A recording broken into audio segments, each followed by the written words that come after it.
go. All right. Ticking up. Yeah, we got another 7 more minutes before we're supposed to officially start. So hang tight, guys. We still got more people coming in. If you hadn't seen the in the chat, if any of you who are already here in the chat right now, you'll see there's a link for the YouTube. I would copy and paste that, or copy it somewhere, just in case you get kicked out from the Zoom event for whatever reason, technical difficulty, whatever. You'll be able to see it live on the YouTube streaming. And I posted the link in the chat of the here. I'll repost it again at 2:30 as we keep admitting people in, and you'll see it keep popping up. So we're up to 30 now. So and I'll keep an eye on the YouTube channel as well and see if there's any questions. Just remember the YouTube channel posts at least about 10 to 20 seconds behind the Zoom. So just remember that when we do the if anybody's got any questions, then let's say, hey, we got a question from 10 seconds ago, All right, so I'm just going to keep admitting people in until now. Okay. So everyone just hang tight, be patient. We'll be getting started here shortly. And I'll do all the introductions to everyone, though I'm sure you've pretty much figured out who's who right now. So.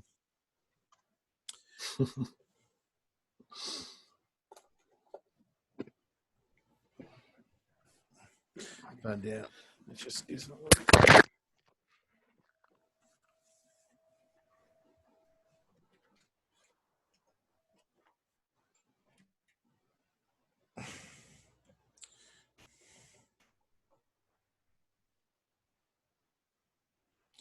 All right, people are slowly filling in. There's George. There's Bruce. Let them in. It's almost like I'm reading. I don't know if this might be dating me, but I don't know if anyone out there remembers the Romper Room programs when we were kids, watching all this stuff. And so I could see Bruce, I could see Betsy, I could see Deborah. I think they were just making up random names, right? Yeah. Make sure everyone's got their video off at this time. So make sure all your videos are off, because I don't want the screens to keep jumping around off of Ken's image. So that he's should I turn mine off too? No, right now we'll leave it on, that we can all talk to each other, and also people get familiar with the faces. People are talking about this shot. If I really want to start bringing out texture and skin, then a hard light's going to do that. A hard light I have no idea what that is. Micro shadows when it falls, when the light cascades down. Who's got their audio on? That's me. I'm gonna. If I bring it down while I'm playing with them, then it's going to wash out all that. Here, Bruce, you muted now. Yeah. Yeah. When I get started, I'm going to mute everybody. Everyone's got to be muted right now. Yeah, that's funny. Bruce was listening to Jonathan Thorpe, the other one that's going on. All right, everyone's muted right now. No video. Everyone's muted. No video. No nothing.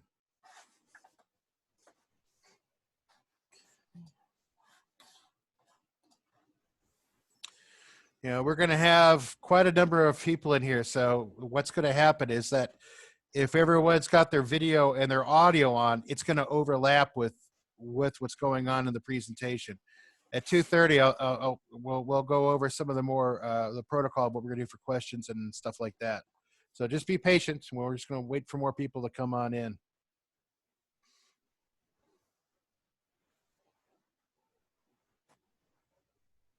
All right. Good time. I could practice some stand-up, maybe. There you go. Hey, so hey, is this tie make me look fat? No, hey, no. What's with those peanuts on the airplane? Oh boy.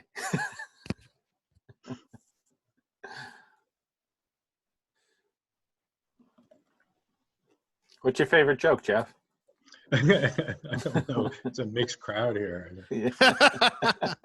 But I was a big fan of Rodney. Oh, okay. Yeah.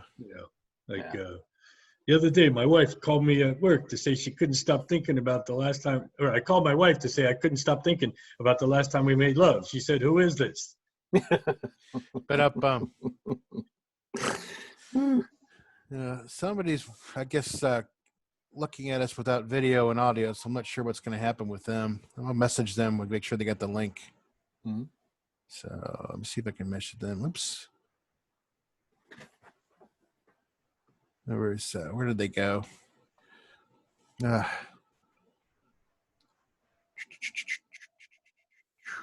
Message.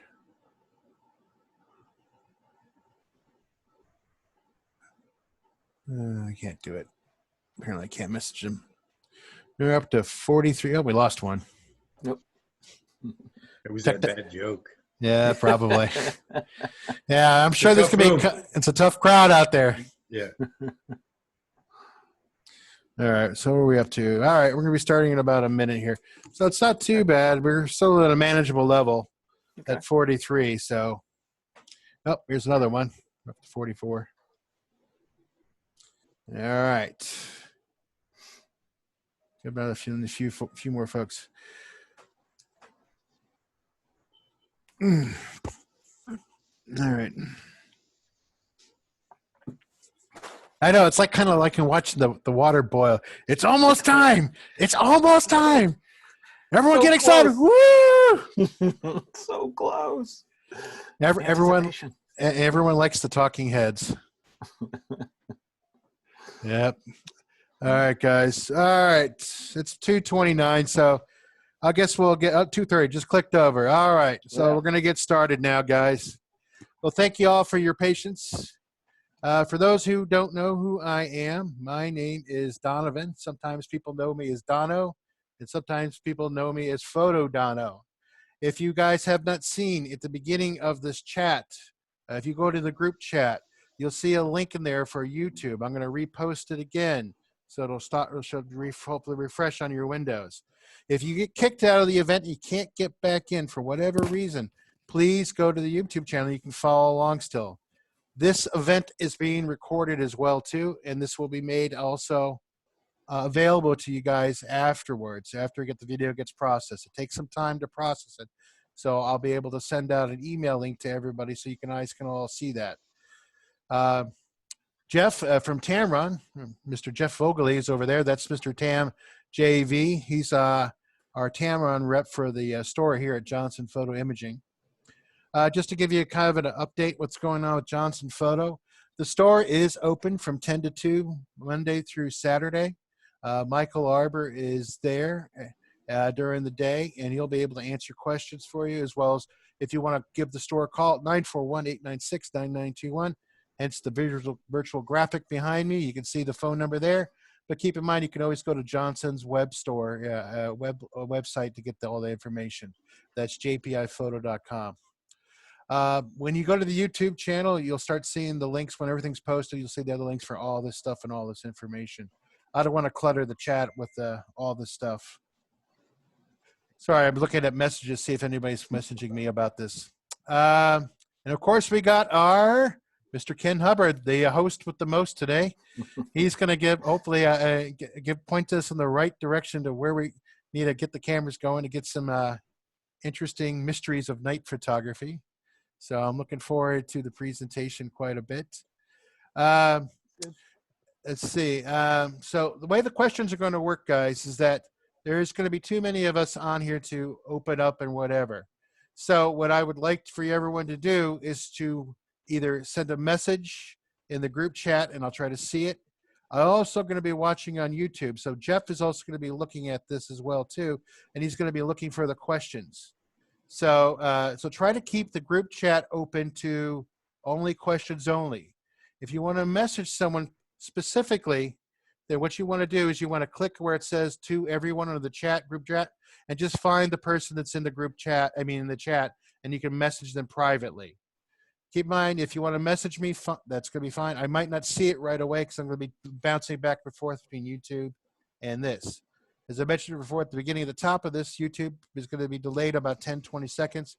So if you're watching on YouTube and I don't see your question, your question isn't answered right away, just be patient. It'll probably be another 20 seconds before the answer comes on. So just work with us on that.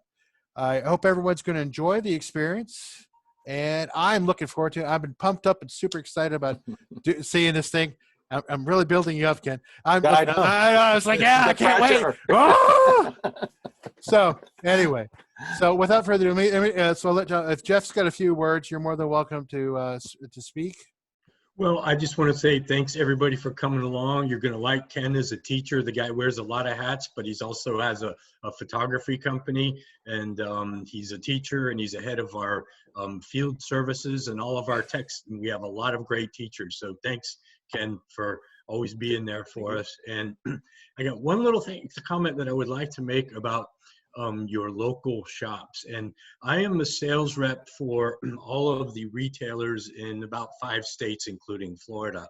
And one of the advantages of dealing with a local company as opposed to the internet is that the service that you get after the sale. And the prices are almost the same. Maybe sometimes there's sales tax differences and that's it. But for that, if you have an issue and with a product or something and you need help getting it solved, when you go to Dono or Michael at JPI, they come to me. So you get me, which I have an inside, to everybody in the company. And so I'm there to help you guys as well as the dealer. So that's it. That's my speech. I got it all written down. You can pick it up later. All right, and of course, the host with the most, Awesome. Mr. Ken Hubbard. Now, what I'm going to do is I'm going to turn off my video and mute myself for right now. Okay, so that's what I'm going to do for right now. And I'm going to share my screen. Yeah. So everybody can see it. And there's that. And then Right. play the presentation. And everybody can see that just fine. Jeff and Dono. Yep. That sounds good. Looking So good. I could.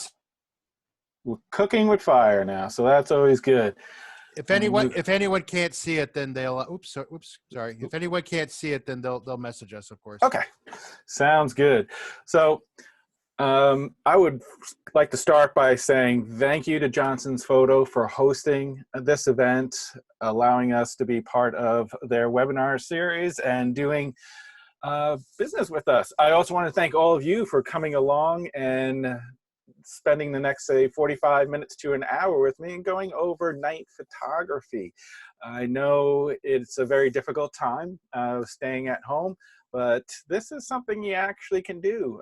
There's not many people usually when you're out there shooting at night, so you can keep that social distance pretty easily with it. I actually went over to my local beach a couple of nights ago and shot some night stuff, and I was the only one there, so it was kind of cool. It was nice and relaxing getting out of the house. So this is definitely something you can do. The mysteries of night is what we're going to be talking about. My name's Ken Hubbard. I am the field service manager for Tamron USA. And what does that mean? That means I have a tech team of about 7 members that we go around the country teaching seminars, workshops, you name it, we do it. We trade shows, we're out there in front of everyone. Unfortunately now, we're stuck at home, but we're still in front of everybody via the internet. So that's kind of cool.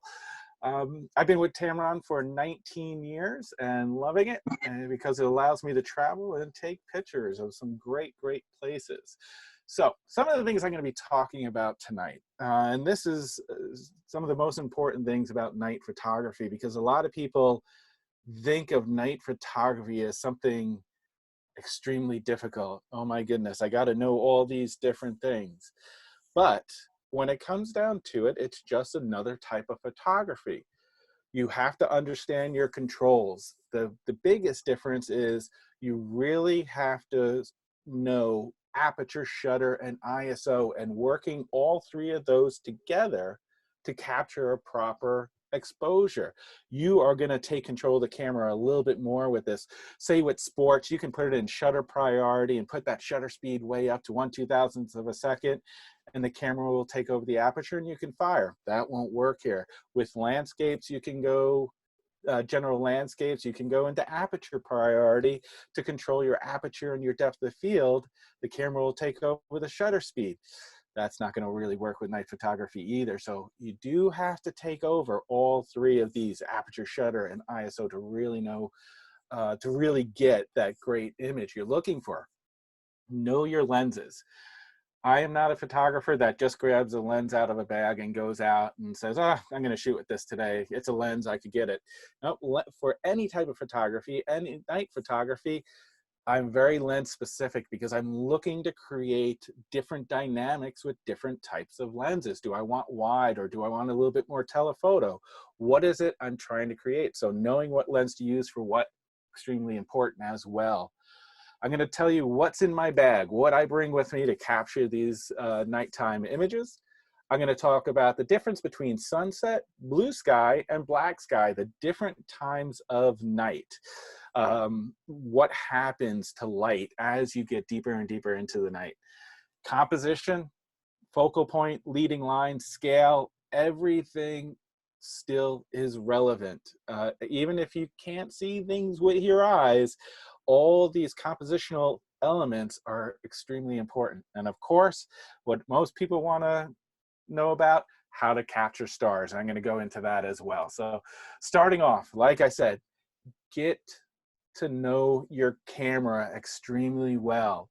Understand those controls. The more you understand those controls, the easier it's going to be when you're out there. And the great thing, well, one of the positive sides of being home is that you might have a little bit more time on your hands. And when you're sitting there watching TV or doing something, go through your camera. Understand where all the controls are for manual, all your ISO, your aperture, your white balance. Learn all those things, because the manual on your camera, the manual setting is where you're going to be for most of night photography, meaning that you're going to control your aperture, you're going to control your shutter, you're going to control your ISO. You're even going to be manually focusing. And I know I'm 51 now. I lost track of how old I was. And I've had bad eyes since I was 3, and they're getting worse. So manual focus is tough, but I'm going to try and make it easy for you for night photography. So understanding your controls, your aperture, your shutter, and your ISO. You've probably have taken many classes, and a lot of them, they always start off with this, the triangle of exposure. It is definitely true with night skies especially. So one of the first things I think about is my aperture. What is it that I want to do, and what kind of image do I want to take? Do I want something with a lot of depth of field? Do I need a lot of depth of field, or do I need shallow depth of field? Do I need a lot of light, or can I get away with not a lot of light coming into my camera? So obviously, the smaller the number, the more open your aperture is. So say f1.4 or 1.8 or 2.8, your aperture is wide open, very shallow depths of field. And as you stop down, f8, 11, 16, 22, you're letting in less light, but you're increasing your depth of field. And a lot of people probably scratching their heads like, well, there's not much light out there, so I'm most likely going to be shooting down in this end. Not necessarily, because you're going to be in situations, more often than not, you're going to be on a tripod, which will allow you to stop down, making your exposures a little bit longer, but you will be able to shoot in that aperture range. Like here, this is the New York City High Line. There is a lot of light here, but I'm still shooting at a shutter speed, I'm going to say, was roughly 10 to 15 seconds in this range. I was fluctuating between different scenes here, between 10 and 15 seconds. But this scene's particularly about aperture, in the sense that I need the depth of field, because I have this bench that I'm about 12 inches away from, and the city skyline that is probably a mile or 2 away, way in the background. And I want everything in focus. So the first thing I thought about is, I'm going to have to stop down my aperture. I'm going to have to shoot at f16. Then I start worrying about the other elements of the ISO and the shutter speed. You know, this was initially, first thought, aperture, f16, need that depth of field. This particular scene of the Korean War Memorial in Washington, D.C. was a bit of a quandary at first. I did shoot this at f8, f11, and there was a little bit too much depth of field. I was able to do it because I was on a tripod and I wasn't worried about how long my shutter was going to be open. I was more worried about, these guys in the background, these soldier statues in the background were a little too sharp. And when they were a little too sharp, my eye was bouncing around a little bit too much. And the light in the background was a little too sharp. So I opened up my aperture. I shot this at f2.8 or 3.5, somewhere around there, dropping that background out of focus so the soldier in the foreground is sharp. So your eye goes to him. Even though there's some distracting elements in the background, because he's the sharpest, your eye tends to go to him quickly. So that thought process of, okay, aperture is about opening up the aperture in either low light situations or closing that aperture, stopping it down for bright situations. But in this case, still, even at night, I'm worried, I'm thinking about what depth of field do I need? Do I need a lot or do I need a little? Then comes shutter speed. Okay, what's happening in my scene and how long of an exposure can I go to, or how short of an exposure can I go to? The faster the shutter speed that opens up inside your DSLR or is fired off electronically for your mirrorless systems, basically it exposes the sensor to the scene and the light in front of it, and then shuts down or closes. So the faster it does, yes, it stops action, but it lets in less light. But as it gets slower and slower and slower, it lets in more light, but you get movement in action. So there is sometimes things to think about with this as well. So in this scene, back on the New York City High Line again, I'm shooting at f16 because I need the depth of field. You could barely see it. It's a little dark here. There's a bench here and the city in the background at 1.6 seconds. It seems like a long shutter speed, but it's not long enough. This is close to being a proper exposure. It's even a little bit underexposed. The light underneath the bench is pretty well exposed, but everything else is way, way underexposed. So I drastically changed my shutter speed from 1.6 seconds to 13 seconds. Now that shutter is open for a long, long time, letting in even more light. Now the bushes have a proper exposure. The light under here is properly exposed. To me, the mural on the left and the city line in the back is still a little bit underexposed. So I made my shutter speed stay open a little bit longer, and only 2 seconds longer. You see how much more bright it got. And believe it or not, even in night scenes, you can overexpose. To me, this is a little too bright. You're losing the mood of night. So there is a balancing act there. You know, even though this technically is properly exposed and back here is properly exposed, it's a little too bright. You took away the mood.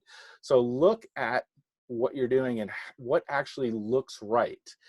I am not looking at histograms in scenes like this because it's going to be all over the map. I'm going visually what I am trying to create. And for me, that was 15 seconds. That's closer to the mood I'm looking for.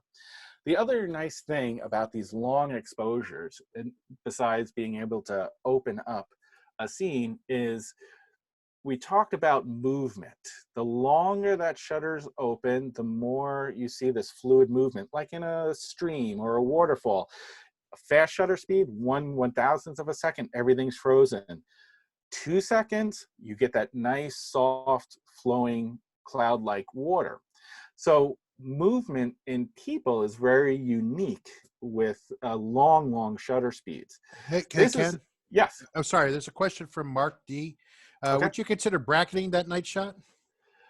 You know what I do is I don't necessarily bracket, but I will take multiple exposures. So I probably took, I'm going to say, overall, because this was an educational thing, I took probably be about 10 images. But once I have my setting, yeah, you could call it bracketing. I do one at about 12 seconds, one at 15, one at 18 or 20. So technically, yes, it's bracketing, but you know, I will go under and over by, you know, a little bit, just because I just don't trust my LCD screen on my camera, and histograms are a little bit tough in scenes like this. So, yep, technically, I guess you could say I bracket. So, That was a long way of Thanks. going around that. Also, there's a Glidden Martinez who is asking, will you consider focus stacking?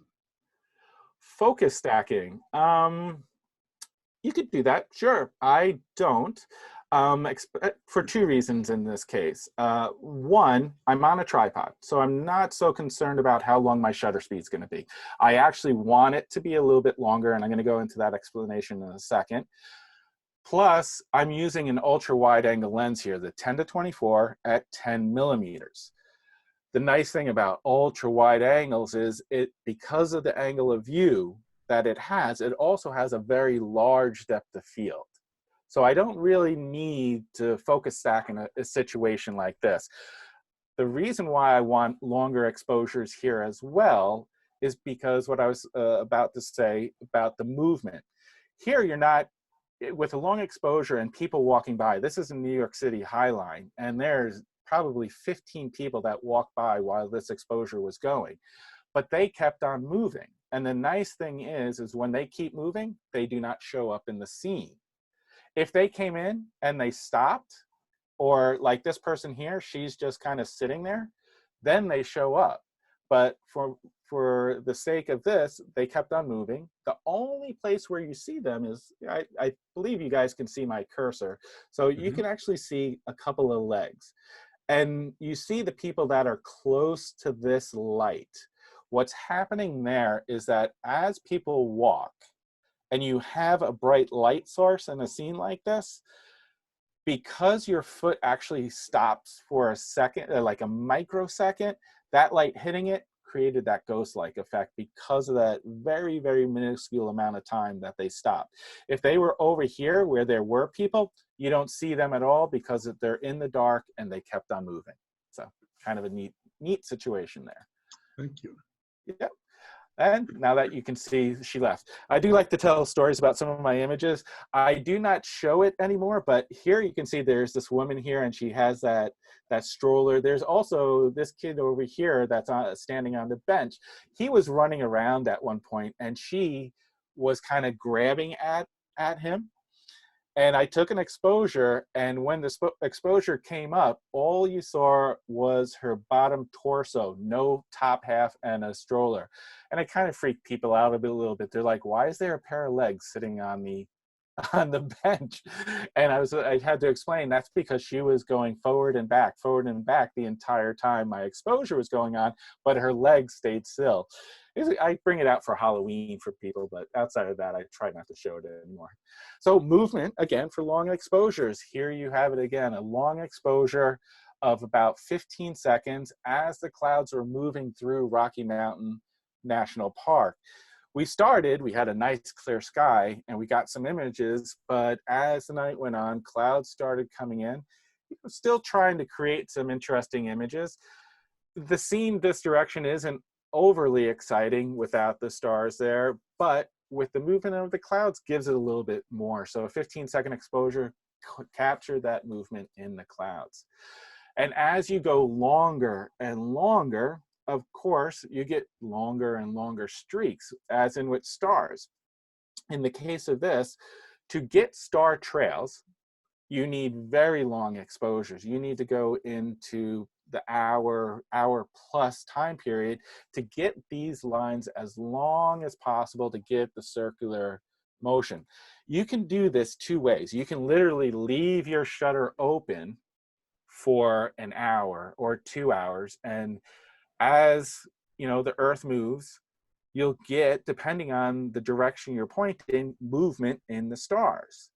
Or what you can do is you can take multiple exposures over an extended period of time. So in the case of this was a 20-second, if I shot this as a 20-second exposure, what I would do is take a 20-second exposure every 25 seconds over a 2-hour period, and then go to software like Star Stacks, put them all together, and then you'd get the circular movement. It's one way to do it, or you can leave the camera open for an extended period of time. The reason why this is only 17 minutes and not longer is because at night, Arches National Park is a very, very popular place to be. And every time I went for a really long exposure, somebody would walk into my scene with a headlamp. So the longest I was able to get without that happening was 17 minutes. Now, direction, like I said, plays a key in what movement does with the stars. When you're doing these long exposures or doing stacking over a long period of time, when you face north like this, you get that circular movement because it rotates around the North Star. When you face to the south, you get multiple directions of movement. So on the top, it'll kind of arch that way. The bottom, it'll kind of arch that way. Sides will kind of go like that. When you face east or west, what happens is you get diagonal movement of the star. So a lot to think about when it comes to what you're trying to create. You know, a lot of people like this north rotation, kind of interesting effect. And yep, that's a little meteor that shot through, I hope, or maybe a UFO or some sort right there. Let me just check my time. There we go. Understanding ISO.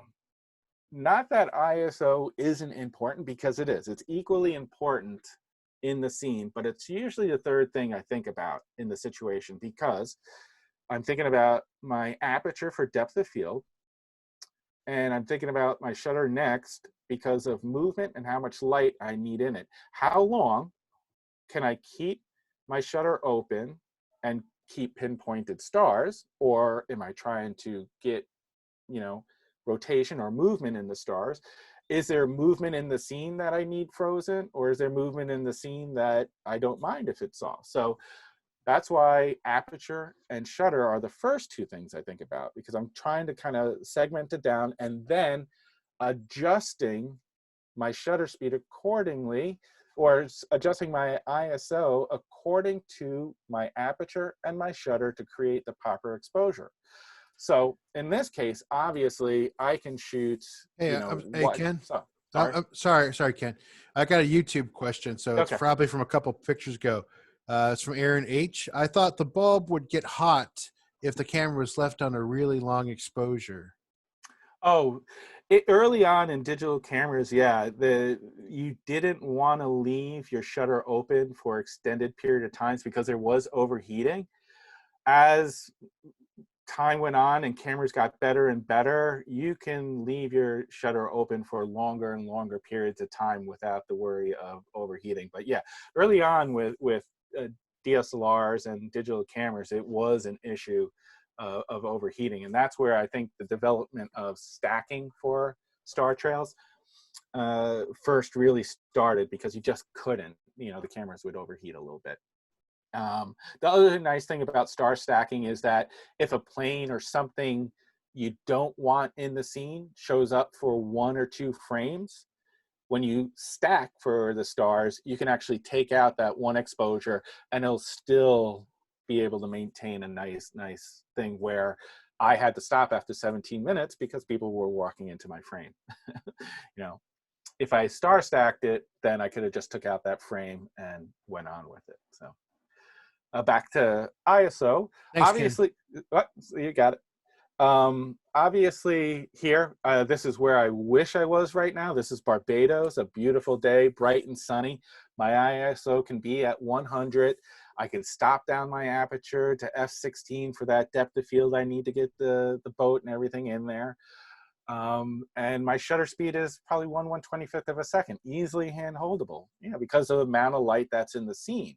But as the light drops in the scene that you're in, then things start to change. This is Joshua Tree, and I was without my tripod and I was hand holding. The first thing I thought about is, wow, I need a larger depth of field here, because this Joshua Tree is only a couple of feet from me, but these mountains in the background and the Joshua trees in the background are pretty far away. So I had to stop down to f16.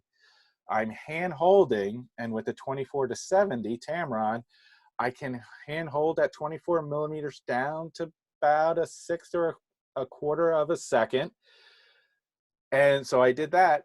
So that's where playing with my ISO, knowing that I needed f16 and about a quarter of a second, I had to set my shutter speed to ISO 800. And that's the nice thing about digital cameras today, is that way back when with film, the higher that ISO went, the more grain you got in the film. And if you went as high as, say, 3200, some of you might remember T-Max 3200, the artist film out there. It's so grainy. It's your artsy type images that you created with that. But digital cameras, you can go to 3200, 4000, 6000 ISO and still be able to shoot. This also reminds me, I usually say this a little bit earlier on, because the lenses I use are important. I do mark every single one of my images with what lens I shot it with. So in the bottom right hand corner, you'll see this one, the Tamron 24-70 in this case. So as you start losing even more light, your ISO has to go higher. Here, this is Yosemite, El Capitan. I'm shooting at f3.5 or 2.8, most likely in this situation. And the first thing I think about is I want to get the stars, I want to get the stars pinpointed. So I know I can only leave my shutter open a certain amount of time. Usually that's about 25 seconds, somewhere in this range. And I'll go into that a little bit later, how I come up with that. So 25 seconds, I know that's the maximum amount of time I can keep my shutter open. I know I can open up my aperture to f2.8, so I have those two factors. And then to get a proper exposure, because this is a crescent moon night, giving off a lot of light, I can bump my ISO up to 1600 and get a perfectly fine exposure. So that combination of 2.8 at ISO 1600 at 25 seconds.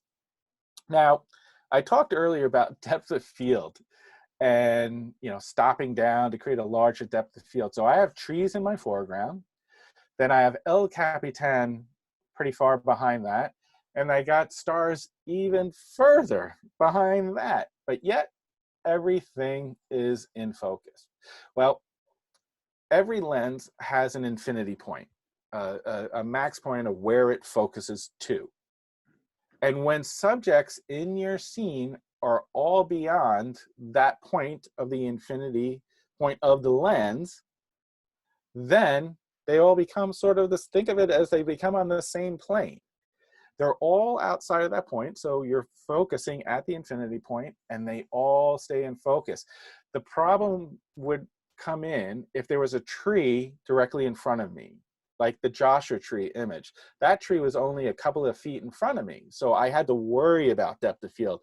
There is no tree that close. Everything in this image is beyond that point, so it all stays in focus. It's kind of a neat little trick, and it kind of fools people. There are a lot of things with photography that you just kind of scratch your head and go, okay, I guess, the physics of photography are pretty amazing.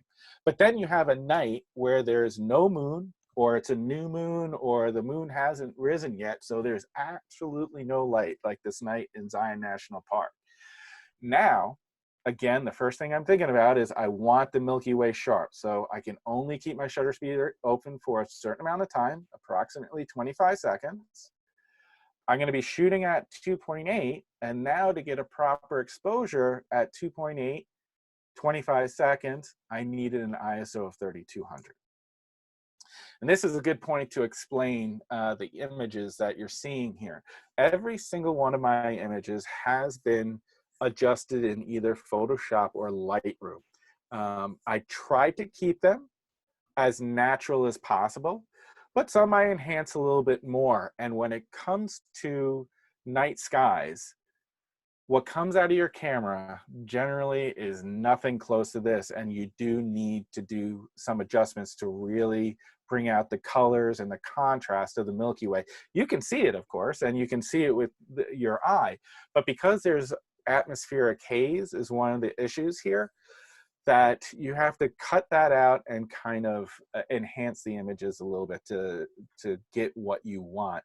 So pretty much every Milky Way star, from the Hubble telescope to whatever, has been enhanced somewhat. What's normally in my camera bag at any given time?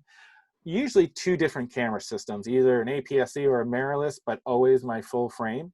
I really love the Tamron 15-30, especially for night sky photography. That's kind of the way to go. But I run the gamut with lenses. I usually bring a number of different lenses out there, 10 to 24, always an ultra wide or wide angle to close to normal, you know, a wide angle to normal lens, a 35 prime because it's faster. It's a 1.8, so it allows me even more light and faster shutter speeds. But I don't have it on this list. Usually there is some sort of telephoto lens in there as well. And you might think, telephoto at night time? Yeah, because I'll show you some images of why. I do not bring, yep. Hey, Ken, I'm sorry to interrupt. Tony just messaged me privately. How do you know where the infinity is on your lens? Usually on cameras, some lenses today don't have focus windows, but if your camera has a focus window, there'll be that little infinity symbol on its side. And, you know, the rough point of it is usually in the middle of that point is your infinity point. Sometimes you have a little L-shaped line that comes out and that'll tell you where it is. But, you know, there'll be a symbol there. If your lens doesn't have a focus window, then you'll know just by looking through your viewfinder of when you have something close and something far away and you turn your focus ring and it goes to the furthest point and that becomes in focus, and that's as far as your focus ring can go, that would be close to your infinity point right there. Those two things. Some of the newer cameras, they do have inside the viewfinder or LCD screen, as you turn your focus ring, it'll tell you where you're focusing, but that's not all cameras yet today. So. Back to filters. Filters, I do not bring any filters with me. Currently, I don't. Because neutral density filters and circular polarizer filters both reduce light from going into your lens and camera.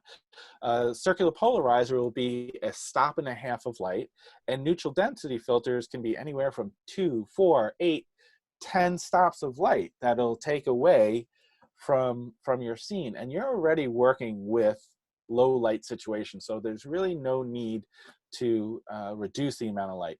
The only times I will bring something is I know specifically I'm going to be shooting something through glass, so I'll bring a circular polarizer to take out the reflection in glass or maybe glare on something.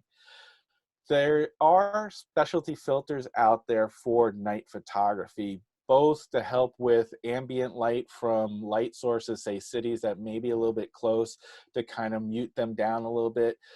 And also there are other ones that can help cut through some of that atmospheric haze as well. So you can look into those, one for atmospheric haze and one also for ambient light from light sources that might be close by.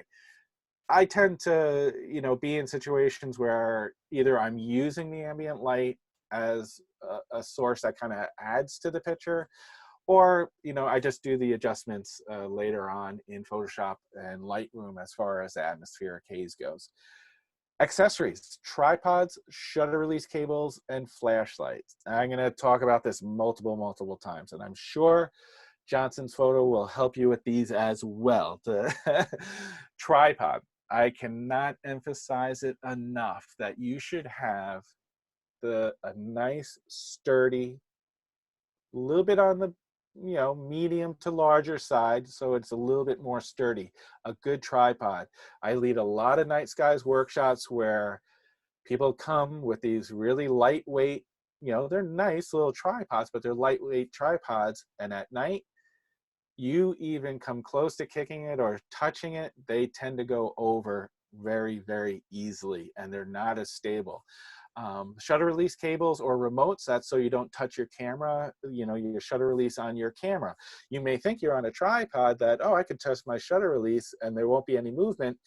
You touch that a little too firmly, you create movement in your camera, and you create movement in camera, then you get a blurry image.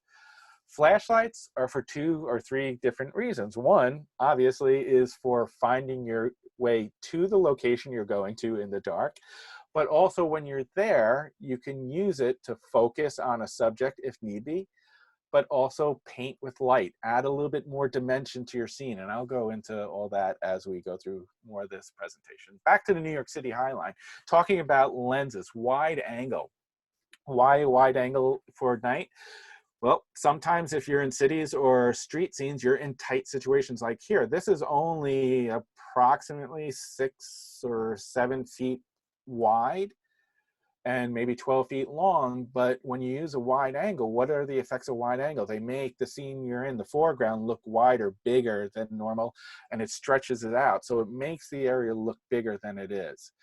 Wide angle for night as well, say you're doing night skies, you want as wide as possible to get as many stars as possible. So I'll use a 10 to 24 or a 15 to 30.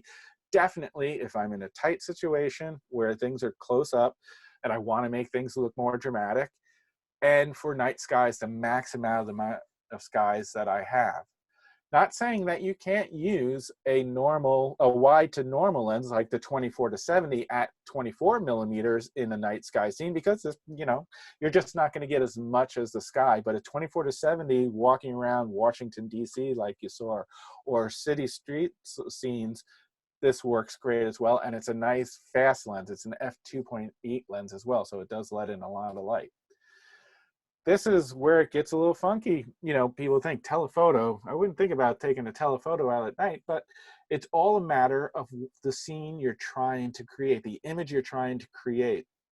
Where before, the New York City High Line, you saw the image with a wide angle. I made the foreground look bigger, the background look smaller, make it look a lot longer and wider than it actually was. Where telephoto does the opposite. What telephoto does is, instead of stretching things out, it gives a compressed effect where things in the foreground and background look much closer together. If I shot this with, say, the 24 to 70 at 24 millimeters, up close to the World War II Memorial, the Lincoln Memorial would look much, much smaller. But by taking the 70 to 300 and shooting at 300 millimeters, across the street on the grass of the Washington Monument, I now created a much more compressed look to the image, bringing the Lincoln Memorial much closer and much bigger in the scene. And believe it or not, this was actually shot handheld at about 1/15 of a second at ISO, I want to say 400, but it was most likely 800. I apologize for not knowing exactly, but not a very high ISO. And people are like, well, it's really black in this scene. It's really dark. It's pretty late at night. And it was probably 10 o'clock at night. But if you think about the percentage of light that takes up the scene, it's quite significant. I mean, a good portion of it by the Lincoln Memorial, another big portion here, and even the lights here. There actually is a lot of light in this scene that allowed me to shoot at a fast enough shutter speed to handhold. Prime lenses are great also for night, especially for street scenes. And I love walking around the cities with a prime lens because, one, they're fast. You got, say, 1.8 or 1.4 with the 35 millimeters that we have. And what that allows you to do is open up, bring in a lot of light and keep your shutter speeds up. But it also is much more compact than bringing some of these other bigger lenses. Like a 15 to 30 is a pretty large lens, where the 35 millimeters, nice and conveniently small. You can pack it away in a small bag and walk around the city and create some really great images. This is actually Nashville, Tennessee. One of my favorite places is the Bourbon Street Blues Bar. It's never failed to produce a great band there, or a great singer. Every time I've been there, it's a really cool place. So all-in-one zooms as well.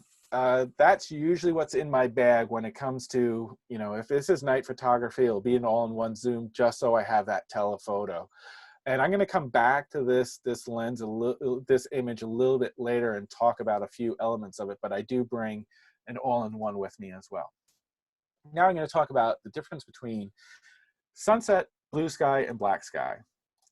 So we all go out for sunsets. This is Zion National Park, the Junction Bridge with the Virgin River that leads to the Watchman. And I'm on this bridge at this time with 35 or 40 of my closest photography friends, all capturing this beautiful sunset of Zion National Park. The nice thing is, once this scene is over and the sun has set, most people go home. They go back to their hotels, they go to restaurants, they do whatever. To me, the light is just starting to get fun and still gets better and better and better. You know, you have that dusky kind of soft light right after the sun sets. But even 2 hours after the sun sets, you get some really interesting light, especially if you have a crescent moon coming up.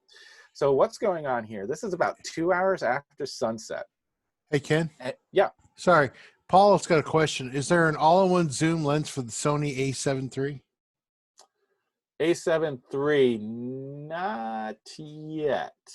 So I'm sure there will be one eventually, but not quite yet. We have the primes, the 17 to 28, 2875, and the 70 to 180 currently.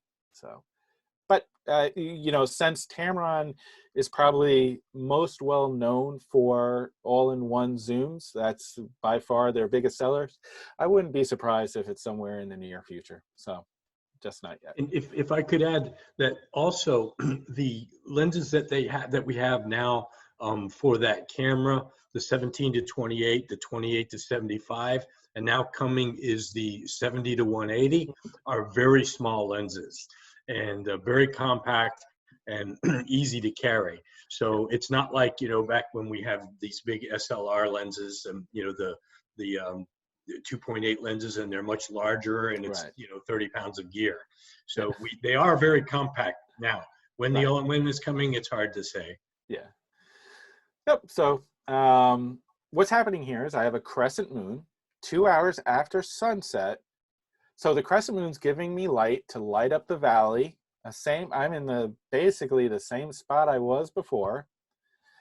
And even though to my eye, the sky looked black, it did. It looks black to your eye. But with a long enough shutter speed, and this was about 20 seconds, ISO 800 at aperture f2.8, with the 20-second exposure, because the sun is only 2 hours underneath that horizon. It went below the horizon 2 hours ago. It's not really that far under the horizon.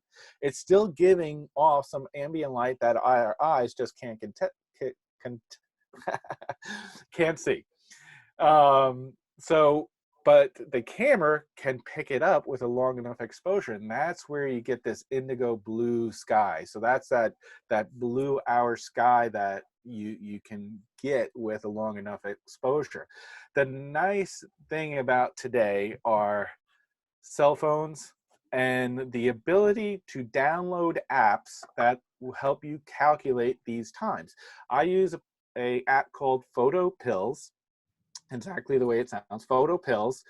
And what it does is it will actually give you the golden hour times, the blue hour times, and when it gets to dark hour. So you can actually calculate beforehand or go during the day and kind of use the augmented reality scene, and it'll actually have a line of where the sun is and the different colors of what the night sky is going to turn at what time. So fortunately, technology definitely helps in situations like this.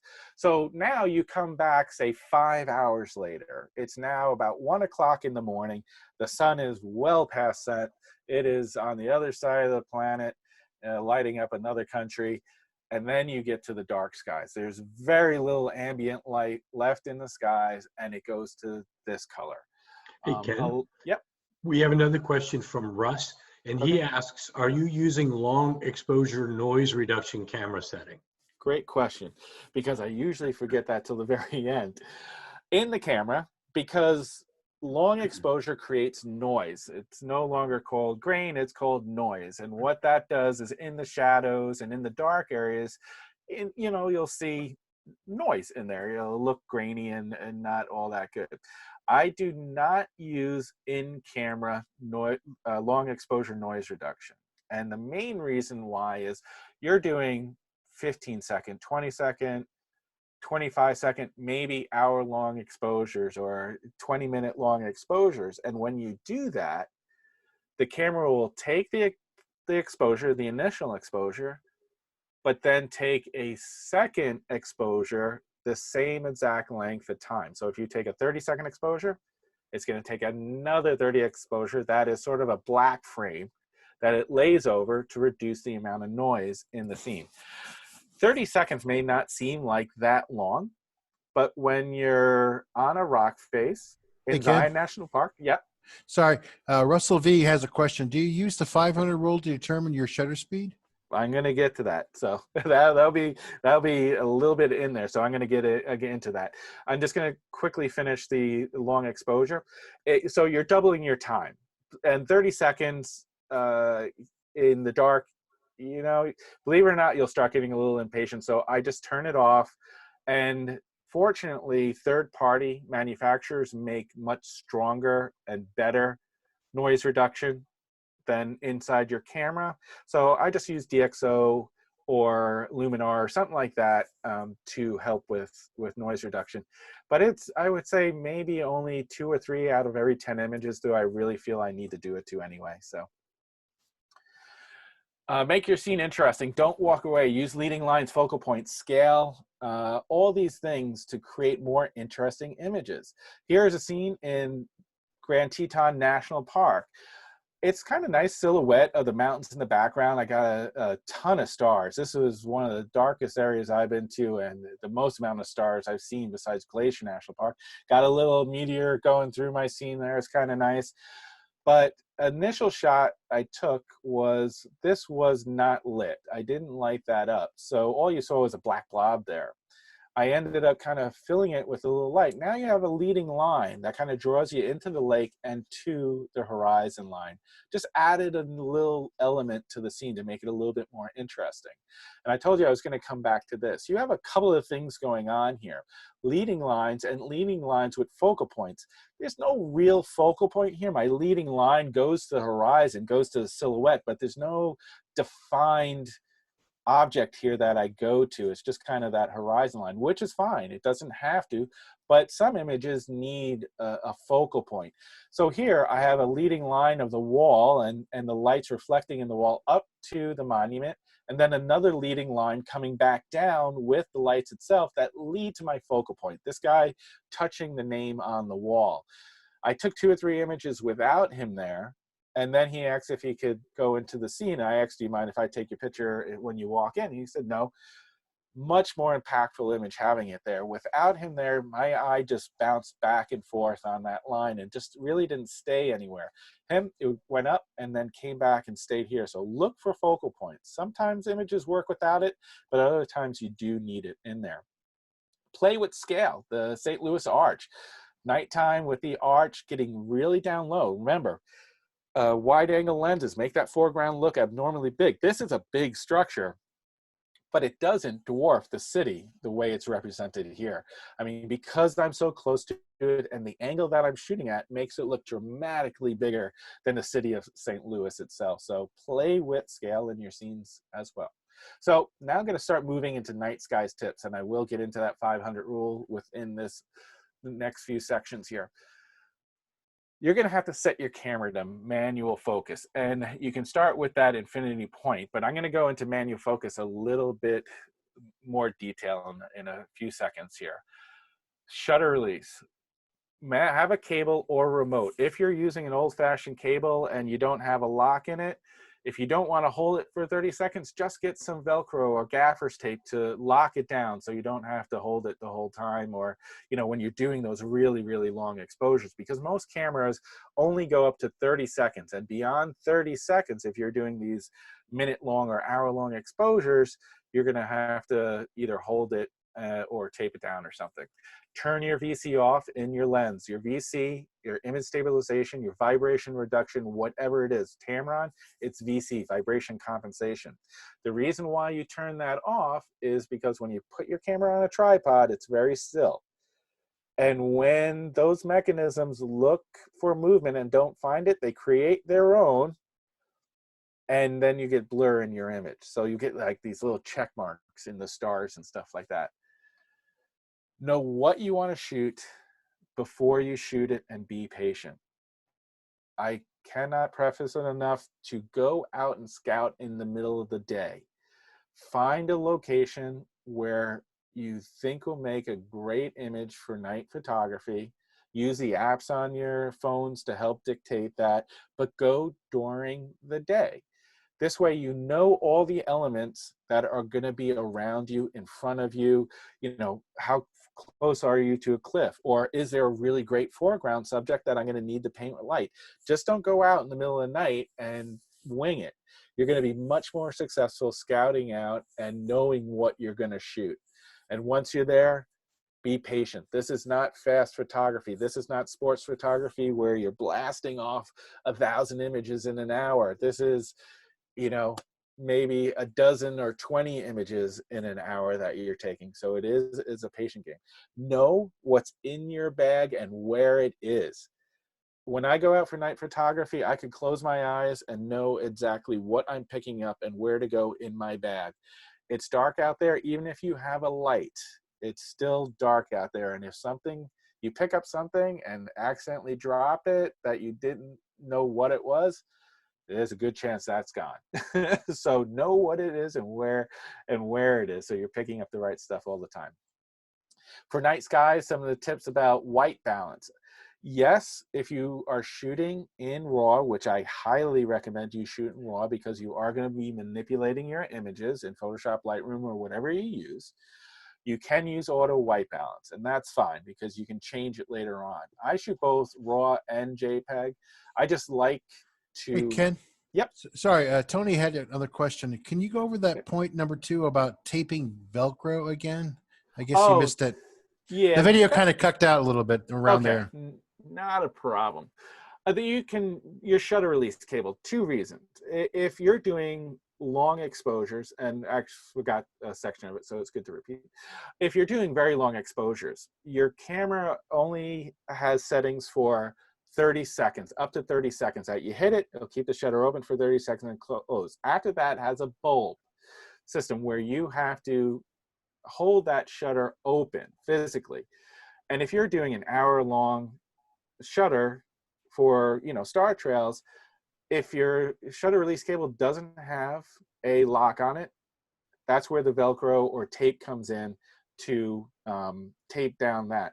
But also, if you're doing these long exposures and there's a little bit of wind out there, and this is the part I forgot to mention, a little bit of wind out there, you don't want that shutter release cable to hit your tripod. It may seem like a little bit of vibration, but any vibration in such a long exposure creates movement. So what you can do is put a little bit of Velcro both on the shutter release cable and your tripod legs and just Velcro it to there. This way it's not swinging, not banging around. What I tend to do too is I wrap it very tightly around the ball head of my camera, so only a little bit I'm only using a little bit of that shutter release cable. So I'm sorry, I got another question here from Margaret Lanier. She says, on windy nights, do you keep the VR on? No, no, it's always off. What I make sure I do is I make sure my tripod is weighted down somehow. And the little more hefty, little better tripods usually have a clip in the collar that you can hang your camera bag or a weight from. So if there is wind at night, what I do is I take my camera bag and the clip that's on the bottom of the collar, I hang my camera bag from, and that will make it steady enough. Turning on the VC will create movement inside the lens itself. So VC, anytime on a tripod, turn it off. So. White balance, like I said, some of the starting points. If you have a Kelvin scale, 3,900 for the Milky Way. Just moonlit night, 3,000. Dark sky, 3,200. Like I said, if you are shooting in RAW and you're going to manipulate your image anyway, yep, you can shoot in auto and fire away. These are just starting points. If you don't have Kelvin, I notice on most cameras, going to the fluorescent preset works out pretty well as well. It gets you pretty close. So here, shooting at roughly 3,900 ISO to take out some of that yellow and green that's in the sky, making it a bit more bluer, a little nicer. And then, yes, there is editing afterwards as well. Experiment with your images too. Night photography and sky photography is not just about the Milky Way. There's interesting images out there, especially if there's a moon in the sky. And the brighter the moon is, say going from a crescent to, you know, a full moon, the brighter it gets, the more reflective it is, the less you're going to see the Milky Way. So don't stop that from going out and taking images. You can use the moon to paint with light, like you saw with Yosemite and El Capitan, or even street scenes. But in this case, this is in Apalachicola.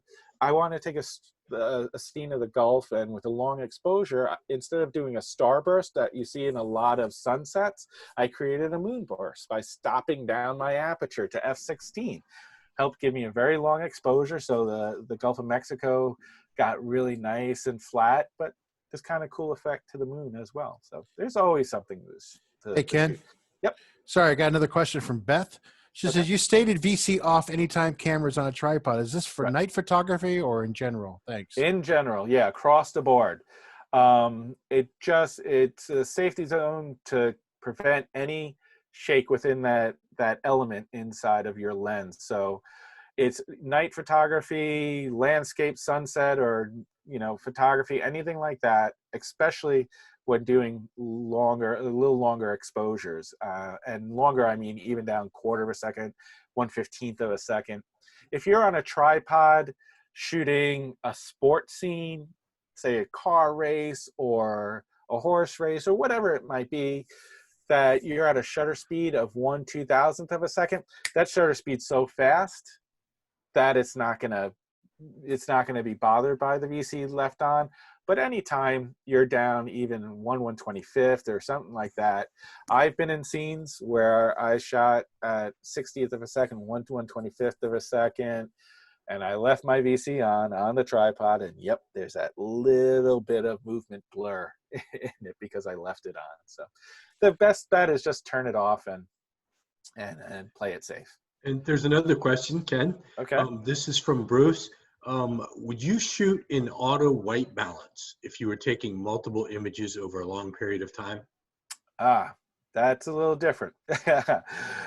Auto white balance over an extended period of time, you run into a slight problem because light changes and color changes over time, even in the sky. I showed you, you know, what happens from, you know, sunset to blue hour to stuff, but the light and the colors will still shift. You can do it. It's just going to create a little bit more editing later on, but I would prefer, and I will at that point going into manual to stay a consistent white balance if I'm shooting over an extended period of time. So yeah, when you're doing that, you throw in the risk of, you know, a couple of those frames just being way off, and to the point of, well, that's going to take a lot of editing. To control it, I'll be in manual. That's what a custom white balance.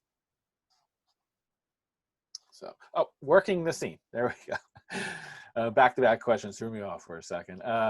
Work the scene. Don't take one and done. Take as many images as you can. And even if you come across a scene that you're just like, I'm not sure I like this, but it's kind of of interest to me, shoot it. You never know. So this scene, I spent about 2.5 hours walking up and down the High Line with my camera and tripod, taking different images. You saw these two already, but then I came across these chairs, and, you know, and this is a case where I thought it worked, and it didn't. I went back and I was like, yeah, no, it's not really working for me. Then I came across another scene that I was just like, I kind of like it. But the next day when I showed all the images of people, you know, I showed it to about 10 people, and all 10, this was their favorite image. I didn't think of it as my favorite image, but when 10 people say, wow, that's really the best, you know, that's really great, I love that one. Okay, yeah, you know, you go with it. You know, sometimes you're your own hardest critic, and you lose sight of what, you know, other people might like. So focusing at night. Okay, this hopefully I took some of the mystery of night, and there's still some more details to go over after this, but hopefully I took some of the mysteries out and you realize that, oh, okay, I just got to know my camera. I have to know how to manually expose here. That should be relatively easy enough to learn over time. Focusing at night is just difficult because it is night and there's a lack of light. It's just a little bit harder. But what we do for night photography, especially the stars, what we do is we find the brightest star in our scene, and that would be that one right there. So I get my camera all set up, my exposure where I want it to be, everything's set. And then I turn on live view. And I don't zoom on the lens, so 15 to 30, I leave it at 15 millimeters, but with the live view on, the live view zoom on the back of the camera, I zoom closer and closer to that star. So I actually see that star on my LCD screen, and chances are it's a little bit fuzzy. And as you turn your focus ring, you'll either see it get a little bit more fuzzy, and if that happens, start turning the other direction. And as you turn it, it will get sharper, it'll get smaller and sharper, smaller and sharper, until it's just a tiny dot that you see. And then you know you're at your focus point. The only issue with that is some of the older cameras have issues with gain on the LCD screen. That means under low light situations, you get a lot of noise in your LCD screen to the point of where you just can't see anything. It's too hard. And that's where I'll go now to using that infinity point. If you have the focus window, what I would do is go all the way to the infinity symbol, put that focus mark right in the middle of that infinity picture. What you're going to have to do, this is going to be trial and error. So you're going to take a picture, zoom into the LCD when it's ready, see how sharp it is. And then if it's not tack sharp, you're going to have to slightly turn your focus ring one direction. Hopefully you picked the right direction and it got sharper. If it got softer, again, you know you're going to have to go the other direction. It may take 2 or 3 shots to really fine tune it, but you'll get there. You'll get it sharp. And then what I do is I tape it down, with tape. This is why having some gaffer's tape or something, I tape down my focus ring so I don't move it once I have that focus point. So I'll take this scene for a while. When I move to another scene, then I'll refocus again and take that tape off and refocus again. Hey, So Ken, we got a couple of back-to-back questions here about the focusing. From Bruce, he wants to know, how do you set your LCD screen? And Guy Johnson wants to know, how about manual focus assist? Manual focus assist, as in, I'll start with that one. Manual focus assist, as far as you get sort of that red or yellow, whatever color you pick, to show you where you're focusing. That works.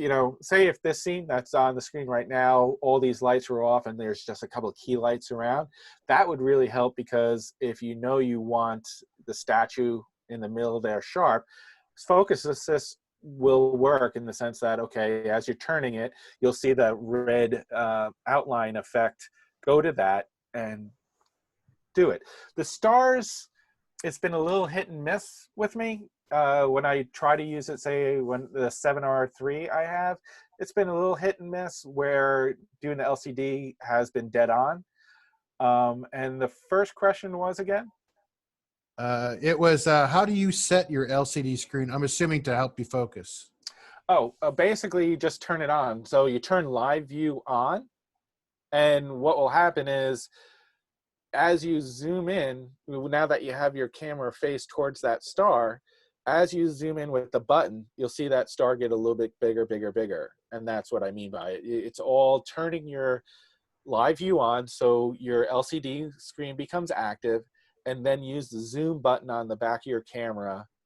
I wish I could say on the bottom left-hand corner where it is on some cameras, but it's usually in a different spot on different cameras. But just zoom in the LCD screen till you see that dot. Hopefully that answers the question. Well, Bruce has a follow-up. So he said, brightness of the LCD screen, is there something you could do to increase it, I guess?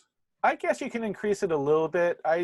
I try not to, because I'm usually shooting with other people, and you know, when you have that LCD screen on and it starts glowing, it does create light. So I tend to keep mine in where I normally do. But if you need to brighten it, you can brighten it a little bit. So Yeah.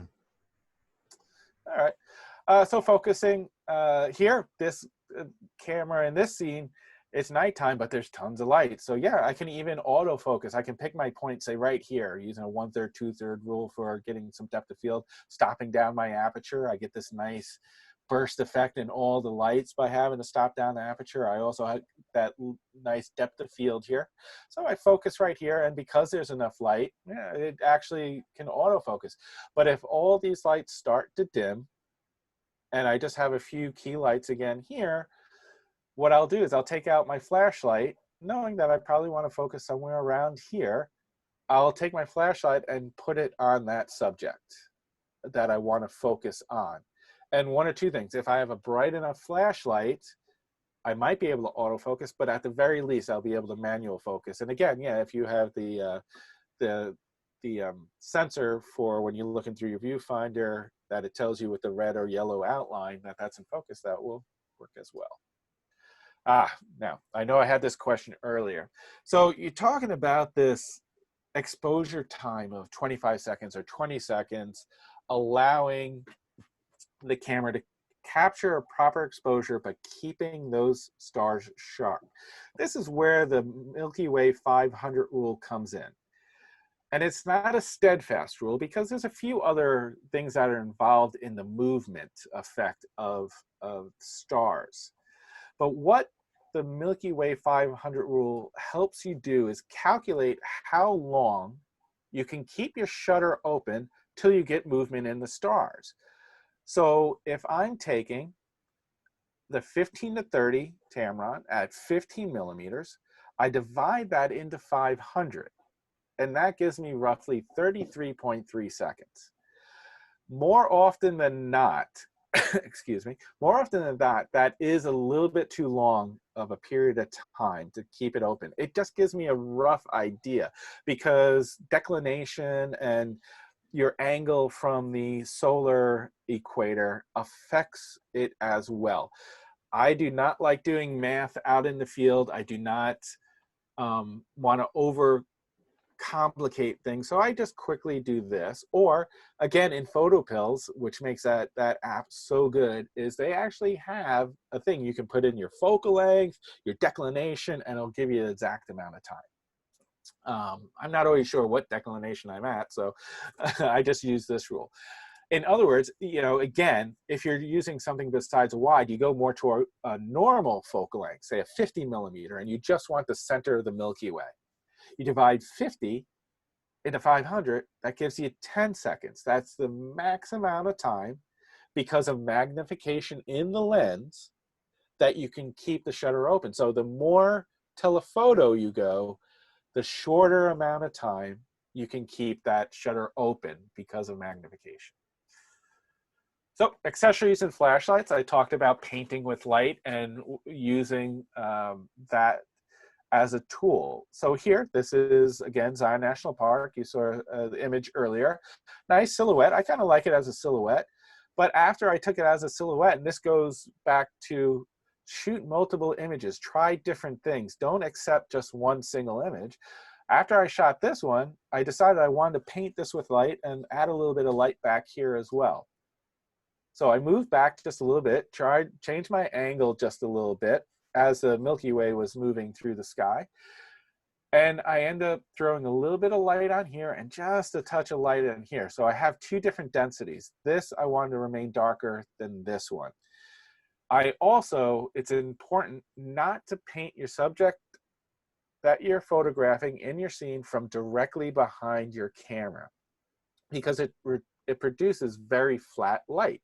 If you throw the light source directly in the same view of your lens and your camera, it'll create very flat light, no dimension to the subject at all, and it'll basically look like you cut the subject out and placed it in the scene. It just won't look very natural. So in this case, because it's a 25-second exposure, I have plenty of time to hit that shutter release, or if I have a remote, I could do it with a remote. and move to the side of my camera. I'm about 20 or 30 feet away from my camera, off to the side here, throwing light in from this direction towards it. And what that does is makes highlights and shadows. And here, this is a little lighter than this. It creates more depth to the subject. So paint with light as well. Hey, I got a question from that was sent to me privately from Larry Kerfs, and there's another comment out there as well. Larry asks, recommend Nikon set picture for recommend Nikon set picture control for live view. Nikon set picture for live view. Set picture control for live view. I'm not sure. Yeah, I'm gonna. I give my email address at the end. They can email me that, and that'll allow me time to look that up. I literally just press the live view button and then zoom in. So let me look into that. So if he can take my email address at the end and email me, I'll be more than happy to look up it and get into that question a little bit deeper. And the other comment was from Glidden Martinez. He says it's important to mention that light painting is completely forbidden in most national parks now too. Yeah, I was just about to get to that. Yeah. Unfortunately, there are some national parks that feel light painting is disruptive to other people in the park. And I can understand. I've been in situations where people have come in with 50,000 lumen lights and they're doing stuff that I'm not quite sure I understand what they were doing, but it was disruptive. You know, and unfortunately, those situations have gotten out of hand, especially like Arches National Park and Grand Teton National Park, where, you know, it's becoming more restrictive. Grand Teton, there's absolutely no painting with light. I believe if you're a single person, not in a group, not in a workshop, in Arches National Park, unless it's changed in the last year, you can use low emitting lights, which means it's very, very, very low light in the sense that, you know, it almost seems like it's not doing anything. But remember, these are 20, 30-second exposures. So even when it doesn't look like it's doing something, their chances are it is. So before you go to your national park, look at what the regulations are with it. I wouldn't want you to get fined or anything like that. Zion, their rules are ever changing. So I haven't yet looked at this year's changes, so I have to see where they're at. But you never know. More and more parks are doing it, unfortunately. Accessories, tripods, shutter release cables, like I said. Talk to your store, Johnson Photo. Talk to these guys. They will be more than happy to get you in the right direction of tripods. You know, I would give recommendations, but there's so many out there. I leave it to those guys. You know, there's, you know, so many manufacturers and great manufacturers today. Just check with Johnson Photo and they'll be more than happy. But it will save you a steady tripod, a good shutter release cable or remote. I tend to not like the infrared remotes because you have to go in front of your camera to fire it because it's a line of sight thing. If you have one that isn't infrared, that's great. But if not, you can also purchase them, you know, through Johnson Photo. They do have the attachments that go onto your hot shoe. And it's also an intervalometer, a lot of them as well, where you can program your camera, because I don't believe Canon has intervalometers built in. Nikon's do. And what an intervalometer does is what I was talking about earlier, where you take consecutive pictures over an extended period of time, say a 20-second exposure gets fired off every 20 seconds. So you can set your camera to do that with an intervalometer. So there's a lot of great ones, and intervalometers are usually, they're hot shoe mounted, so you don't have to go in front of your camera or anything like that. Last but not least, prep. Batteries. Make sure you charge them during the day, and before you go out, as soon as they're done charging, put them back in your camera, in your camera bag, because too often than not, people charge it right before going out, and guess where it stays? It stays in the wall or wherever they have it plugged in. Memory cards, you're not going to need a ton, but it doesn't always hurt to have plenty out there, because you're not taking a ton of images out there, but always bring everything you have just in case. Steady tripod, talked about that. Cable release, water and snacks. You are going to be out there for an extended period of time. Every workshop I go on, I make sure we have plenty of water and plenty of snacks to keep people happy. The more thirsty and hungry you get, the more cranky you get. At least I do. So make sure everybody is well hydrated and not going hungry. I'm going to get back to glow sticks in a second. Layers, warm clothes. Make sure you have it. Just because it's 70 degrees during the day, most of these places you go to at night, it will drop significantly. Glow sticks, back to them.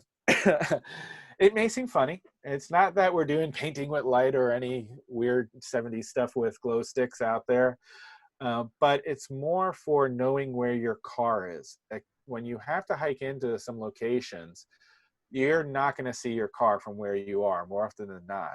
And if you don't know exactly where you parked, you can end up 100, 200 yards off of where you think you're supposed to be. And that's never a good feeling. It's happened a couple of times. So I learned to take glow sticks, snap them and have the light come on and attach it to my antenna of my car. It's just a focus point to allow me to know, look for the glow stick, that's where my car is, and head to it. Because getting lost out there at night, you may think you know you're going the right direction, but it tends to lead to no good getting lost. So we don't want any of that. I want to thank you guys for attending. I again want to thank Johnson Photo for hosting this event. Please take down my email address and my social. You can contact me any way you want. I know there's a couple of questions that I can further look into in this situation. I got a couple more comments from folks. Glidden wanted to mention too, the only loophole is if you were to accidentally point your headlamp on your scene. I guess there's a loophole, I guess, for that out in the park, national parks. Yeah. Oh, oops, sorry about that. Christine Cook says, thanks. You explained things very well. She's already gone at this point, and Bruce says thanks as well, too. Awesome. So, yeah, we had about from 30 to 35 people watching on YouTube. So I want to put a plug into those guys as well, too, for all that stuff. Yeah, Ken, do you want me to, is it the email that you sent me? Is that the email I can share with folks? Yeah. Hubbard@Tamron.com. Okay. All right. I'll do that. And I'll make sure that I get that. I'll send an email out to everyone with that. And do you have, Tom B says, thanks. Very good presentation. Great. So they, somebody says on YouTube, thanks you guys. You're awesome. Yeah. So, it's always fun. Yeah, exactly. That's part of the thing why I've been like doing these things, because it's a nice distraction for what's going on, because, you know, otherwise you're back to watching the news. Yeah.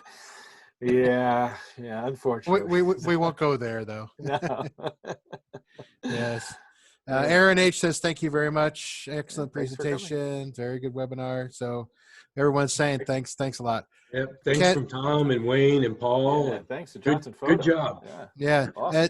Ken, I can't thank you enough for everything you did today. That was very, very appreciative. Yeah. Thank you for having me. Yeah. Like a reminder again, Johnson Photo Imaging is open from 10 to 2, Monday through Saturday. You can call the store at 941-896-9921. Paul says, get that Sony Zoom soon. I added the exclamation point for him, but I'm assuming he meant that. As soon as I can fly, I'll go over to Japan and tell them we need this now. Yeah, I think at one point we were up to 79 people altogether. Excellent. So we had a pretty good turnout, I thought. So I thank everyone for everyone else. Larry mentions too, on Nikon set picture control, available settings are standard, neutral, vivid. I understand what he's asking now. Oh, the picture control settings, yeah. I keep mine at standard. You know, because I like to control the outcome of the image, what it looks like in the end. Some of those other presets are like the vivid are a little too much for me. I like to keep it pretty straightforward. And then if I need to bump up color and stuff like that, I do it later. Okay. So, but you know, it's all a matter of what you like to. So. Okay, great. Well, again, if you guys want to take off at this particular point, not you, Ken, not you, Jeff, yet, but just in case there's some last minute questions. But if you guys, thank you all very much. You guys are more than welcome to drop out at this particular point. as I said, I will have this video reprocessed, and I'll have it posted, available as a link from my Google Drive. As I said, it should post and theoretically on YouTube. You'll just have a half-hour of witty banter between the co-hosts. Very exciting. Yeah, I know, exactly. Jeff stand-up. Yeah, exactly. And, well, you missed it earlier. Jeff was playing guitar earlier, so that was fun. Yeah, waiting for Tamron to Fuji for some. I'm saying he wants Tamron for Fuji now. Yeah, they're putting. Huh? That was all you, Jeff. Yeah. Well, I love Fuji cameras. My son has one. They're great cameras and everything. But Tamron is a giant manufacturer of optics, and photo is one of our departments, and we have many others. And it's an unfortunate fact that it's also a business, and I think they're kind of waiting for the Fuji to have a little bit larger market share. And then that way, they can maybe shut down another line or do something like that to bring the Fuji stuff on. I love the equipment and everything else like that, but I understand their needs, also as a manufacturer. Okay, cool. Well, again, guys, listen, you guys are, like I said, thank you all for coming out. I get too many names to mention. Thanks, Guy. Thanks, Julie. Thanks, George. Thanks, Glidden. Again, back to Romper Room again. But thanks, guys. I really appreciate you guys coming out tonight. If you need to get a hold of Ken, you can email Ken if you want to. You can see his Instagram on the page right there as well too. And since it's on YouTube, it'll be there forever. Ever. Oh no. Yeah. Oh wait, one last question. I guess any lenses for an RF mount? Well, that's for the Canon R, right? Yeah, Canon R mount. Yeah. Yeah. Sure. Most of our SLR lenses will work on those. Yeah. It's with an adapter. But as far as native for that goes, nothing has been announced other than the interest in doing so in manufacturing them. But again, things sometimes don't happen as fast as consumers or people like us would like for them to happen, because there's a lot involved in the back end to make that happen. But so that's the long answer. The shorter answer is eventually. Cool. How's that, Ken? I would have to agree. Eventually. Yeah. Hopefully soon, but we don't know. Hopefully sooner rather than later. Yeah. Yeah. For some reason, that's always seems to be above someone's pay grade every time we have these conversations. Definitely above mine. I'd say there's not that many people below my pay grade. Yeah, I hear that. Well, guys, again, thanks again so much. As I said, stop by Johnson Photo if you get a chance. Say hi to Michael. And like I said, hopefully things have changed and we'll be able to open the store sooner than later. That's our main, open it for longer hours and we'll all be back there and it'll be all fun again. All right, guys. Thanks again. All right. Thank you. And thanks, Thank everybody. you. And please support your local dealers. We will help you. Definitely. Yep. All right, guys. All right. All right. I'm gonna click on end the meeting unless there's any last minute questions. Last time I accidentally cut somebody off, so making sure there's no more. All right, we're down to 13 people. Where's it? Wait. Oh, damn it. One more question. I know, YouTube. How do you photograph gravity? Yeah, no. Okay, never mind. This might be for you, Jeff. For Canon T7i, what's the best lens to start with for night photography? On the T7i, we have the 10 to 24 is pretty good for that, right, Ken? Yeah, 10 to 24. Yep, definitely. We have a 10 to 24 millimeter. It works. It's for that format of camera. It's like $500 or $549 in that price range, and very, very high quality wide angle lens at a good price. And we usually have that stock in the store too. So again, call the store first before you make the drive, but just to make sure. But other than that, yeah. Yep. All right, guys. All right. Sounds good. That's it. Let's no. All right. Thanks, guys. Cut it. Cut it. Thanks. Cut. Bye. All right. Bye.